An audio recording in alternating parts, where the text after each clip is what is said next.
il y a vraiment à peu près une vingtaine d'années, j'ai eu une prise de conscience assez fulgurante sur le fait que finalement, toute mon histoire, je dis bien toute mon histoire, y compris les choses que je jugeais comme traumatiques, violentes, inacceptables, vraiment des gros problèmes, enfin vraiment des choses tellement singulières que c'était grave et que c'était vraiment quelque chose que je pensais me constituer.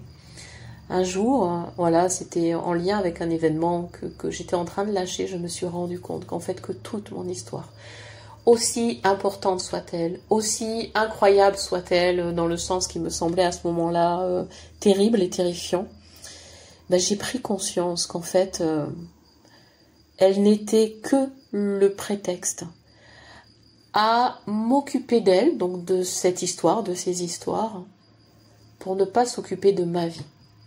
Pour ne pas s'occuper de ma vie qui n'est pas, elle, faite d'histoire ou chargée d'histoire.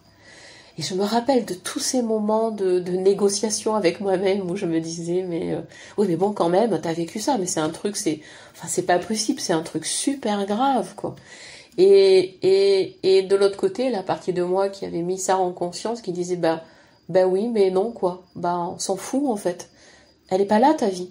Elle est pas là, ton histoire. Parce que la vie n'est pas là, la vie, elle est dans la vie, elle n'est pas dans l'histoire que tu te racontes. Et peu importe que ce soit grave ou pas grave, ce n'est que ce qu'on se raconte, parce que ça n'existe que par rapport à ce qu'on en fait, et pas par rapport à ce qui s'est passé. Et je me rappelle, mais vraiment, je me vois encore négocier avec ah oui, mais ça aussi quand même, ça compte pas. Ah oui, mais ça quand même. Et c'est comme si j'essayais de garder des bouts d'identité, de gravité, comme si ça me donnait, c'est même pas de l'importance, mais des raisons peut-être des fois de me sentir peut-être plus fragile ou plus vulnérable, ou d'avoir consulté ou d'avoir demandé de l'aide, et puis comme si en fait j'avais fait de ma vie en fait un espèce de terrain thérapeutique ou de développement personnel pour aller bien, parce qu'effectivement, mon Dieu, j'ai vécu ça, mais j'ai vécu ça aussi. Et vraiment, ce jour a été un jour vraiment de grand éveil de conscience, parce que ma vie n'a plus jamais été pareille après. Ma vie a été tournée vers la vie et pas vers mon histoire. Ma vie a été tournée vers mes choix et ma responsabilité, et pas vers ce que j'avais vécu ou subi, ou en tout cas comment moi je l'avais traduit, ou les associations que j'en faisais. Et ça m'a fait finalement un bien fou, parce que ça m'a pas libérée comme on dit, ça y est, j'ai lâché ça. Non, ça m'a libérée en fait d'une sorte de voile que je mettais sur ma vie. Et en me libérant, ça m'a juste montré que, en fait, ça masquait ma vie. C'était juste devant. C'est comme si c'était un écran qui était entre moi et la vie. Mais en fait, j'ai juste enlevé l'écran, j'ai juste enlevé le voile. Il restait pas la souffrance, il restait rien de tout ça, il restait rien des traumas. Il restait juste moi et la vie. Et donc la vie et moi, bien sûr, qui ne faisons qu'un, donc moi dans la vie. Et je vous invite à regarder les choses de cette façon-là, parce que il se pourrait bien que ce soit aussi simple que ça. Mais que la difficulté, ce n'est pas de vivre le trauma ou les traumas, peu importe, et quelle qu'en soit même la nature ou la fréquence ou la durée ou l'importance. Mais tout se joue dans l'importance et l'attachement que l'on a à ça, dans la reconnaissance que l'on a à croire que l'on est ça, et dans la dépendance à notre histoire, et finalement comme si ça devait être qui nous sommes. Mais en fait, non, pas du tout, quoi. Ce n'est qu'un événement. Et puis, qui plus est, c'est bien de se rappeler qu'en fait, que nous ne sommes pas ce que nous sommes par rapport à un événement, mais par rapport à la façon dont on l'a traduit. Et que cette importance-là, elle vient déterminer comment on va soit en faire un atout, soit en faire un masque, soit en faire un voile, soit en faire la totalité de notre être pour donner excuse à tout ce qui nous semble, moins valable, moins beau, moins bien, etc. Et voilà, donc un message pour donner à penser que notre histoire, elle n'est pas soi. Elle n'a jamais été soi. Elle fait partie de notre cheminement de vie, mais elle n'est pas notre vie. Elle fait partie de notre vie, mais elle ne la détermine pas. Elle fait partie des étapes ou expériences, mais elle ne donne pas la vérité de l'être. La vérité de l'être, elle se tient à l'endroit, un jour, où on peut décider que tout ça, ça n'a vraiment, mais aucune importance. Ce n'est pas là que ça se joue, ce n'est pas là que notre vie se tient, parce que notre vie, elle se tient dans la vie, et pas dans notre histoire. Alors bien sûr, il ne s'agit pas là de dire que nous n'avons pas d'histoire, que nous n'avons pas d'héritage, ou que nous n'avons pas vécu ce que nous avons vécu.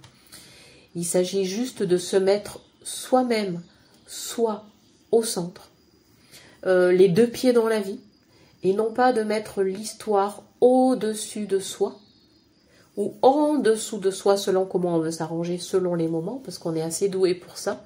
Non, ce qui est au centre, c'est la personne. Ce qui est le cœur du cœur, c'est l'individu vivant. Le reste, c'est comme des rayons sur un cadran. Voilà, c'est arrivé, c'est là. Mais en fait, la façon dont on regarde, ce n'est qu'un point de vue. Mais ce n'est pas la totalité de l'œuvre d'une vie. C'est là, c'est acté, c'est ponctué dans le temps. Ouais, c'est arrivé, c'est vrai. Et alors? Et alors? Voilà, donc je sais que ça peut paraître un peu déroutant parce qu'on a vécu des choses terribles, et je dis bien de toute nature, voilà, de tout ce qu'on peut imaginer avoir vécu, vous comme moi, et qu'on sait avoir vécu, vous comme moi. Alors c'est difficile de pas se dire tout de suite, ouais, mais quand même, enfin, il s'est pas rien passé, oui, mais quand même c'est grave, oui, quand même c'est important, oui, quand même. Oui, c'est vrai, c'est là. Mais c'est pas le plus important. Ce n'est vraiment pas du tout ce qui compte. Ce qui compte, c'est vraiment le choix à faire de choisir qui tu veux être depuis ce centre où tu occupes les deux pieds dans la vie, sur terre et vraiment dans cette verticalité, pour qu'enfin ce qui fait partie de ta vie soit juste des éléments qui te composent, mais en aucun cas ce qui te détermine. Et là est ton pouvoir, et là est vraiment la source de ta liberté en termes de responsabilité, parce qu'il y a choix, mais en termes de souveraineté. Voilà, d'être couronné par ta liberté, mais pas, je dirais, auto-piétiné par ton histoire. Donc voilà, je t'invite à te tenir debout dans ce centre de ta vie, donc dans la vie qui est toi, c'est-à-dire que tu n'en es absolument pas séparé. Et si tu peux, si tu veux bien, lâche-la ton histoire, là, tous les faits, les machins, les histoires, les trucs, les chocs, les traumas, voilà, les abus, les viols, les... Ok, oui, c'est arrivé, c'est vrai. Et c'est vrai qu'on peut aussi dire qu'en soi, c'est terrible. Et je peux dire aussi, oui, ça n'aurait pas dû être, parce que je suis pas pour ce discours, oui, tout a du sens, oui, on peut donner du sens à tout, mais en même temps, non, on n'est pas censé avoir été abusé, violé, frappé, bousculé, attenté, ou avoir vécu tel attentat ou je ne sais quoi. Non, c'est pas vrai, c'est pas censé arriver. C'est pas censé arriver. Par contre, des fois, ça arrive.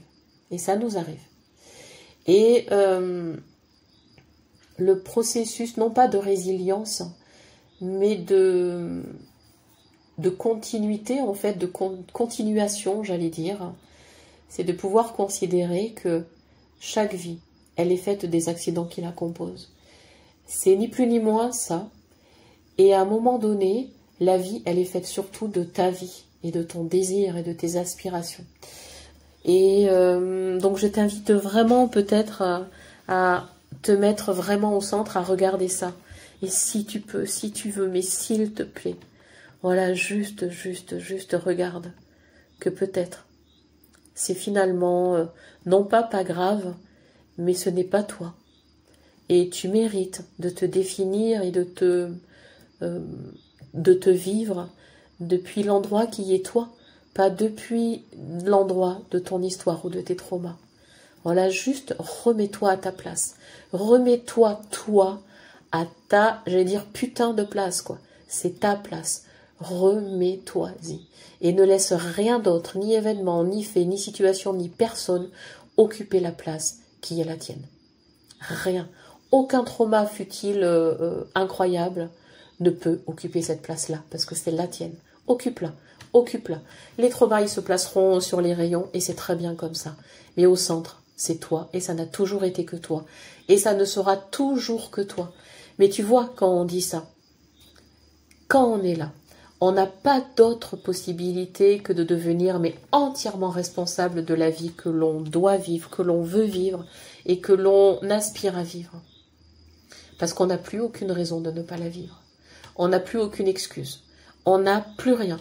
On a juste des désirs et la vie et nos propres potentialités et aspirations. C'est pour ça, sûrement, qu'on fait de notre histoire tout ce truc. Parce que, mon Dieu, que c'est facile, du coup, de ne pas aller vraiment dans la vie. D'attendre le bon moment, de ne pas savoir, de se restreindre, de se faire petit, de se limiter. Alors que quand c'est plus là, parce qu'on est au centre et qu'on prend l'entière responsabilité de sa vie, on n'a pas d'autre choix que de voir qu'on n'a plus, mais aucune excuse et donc aucune raison de ne pas réaliser le rêve qui est le nôtre ou de ne pas tenter, oser, croire, initier la chose qui a tant de sens pour soi à vivre, à partager et à matérialiser.